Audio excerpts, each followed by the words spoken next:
नमस्कार, आप देख रहे हैं दैनिक दलित न्यूज। आपके साथ मैं हूं अंशु शर्मा। रुक करते हैं खास खबरों की ओर। सोमवार को नीमच जिले के ग्राम छायन आसपास के ग्रामीण किसानों ने सोयाबीन की फसल अफलन होने के कारण सर्वे कराया। जानी फसल नुकसान या मुआवजा राशि वर्ष 2019 में हुई फसल की मुआवजा राशि प्रदान करने की मांग को लेकर कलेक्टर के नाम एक ज्ञापन तहसीलदार अजय हिंगे को सौंपा, जिसमें उन्होंने बताया जिले के ग्राम छायन आसपास के गांव में वर्तमान में बोई गई सोयाबीन की फसल अफलन होने खराब हो गई है, जबकि सभी किसानों द्वारा बोई गई सोयाबीन की फसल में आवश्यकता अनुसार खाद, बीज, दवाइयां, मजदूरी आदि का खर्चा भी किया गया है, जिसकी भरपाई होना संभव है। किसानों ने ज्ञापन में मांग की क्षेत्र में भूमि का सर्वे कराया जाए, किसानों को उचित मुआवजा दिया जाए। इसके अतिरिक्त 2019 में अतिवृष्टि के कारण किसानों द्वारा बोई गई सोयाबीन की फसल खराब हो गई, जिसका शासन द्वारा दिया गया मुआवजा भी किसानों को नहीं दिया गया, जिसे भी तत्काल आदेश पारित कर किसानों को दिया जाए। हम आज गांव छायन से सभी किसान इकट्ठे होकर यहाँ कलेक्टर में ज्ञापन देने आए हैं।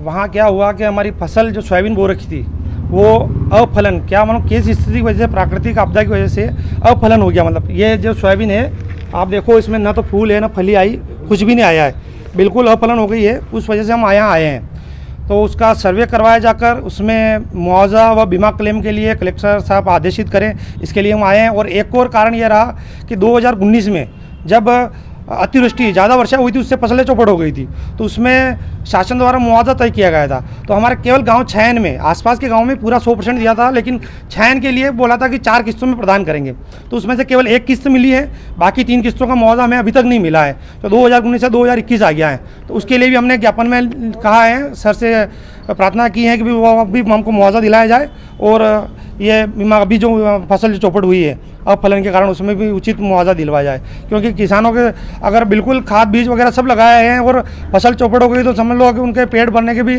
मतलब मुश्किल हो जाएगी। सोमवार को अशासकीय शिक्षण संघ ने कोरोना महामारी के चलते अशासकीय विद्यालयों की विभिन्न प्राथमिक समस्याओं के निराकरण की मांग को लेकर एक ज्ञापन शिक्षा मंत्री इंद्र सिंह परमार के नाम कलेक्टर प्रतिनिधियों को सौंपा, जिसमें बताया गया कोरोना महामारी के चलते समस्त अशासकीय शिक्षण संस्थाएं पिछले लंबे समय से संपूर्ण रूप से बंद है। भविष्य में कब खुलेंगी इसकी संभावना भी अनिश्चित है। इसके साथ ही शासकीय शिक्षण संस्थाएं अपने साथ साथ लगभग 25 परिवारों का भरण पोषण करती हैं, लेकिन लंबे समय से विद्यालय बंद होने की वजह से आर्थिक संकट से जूझना पड़ रहा है।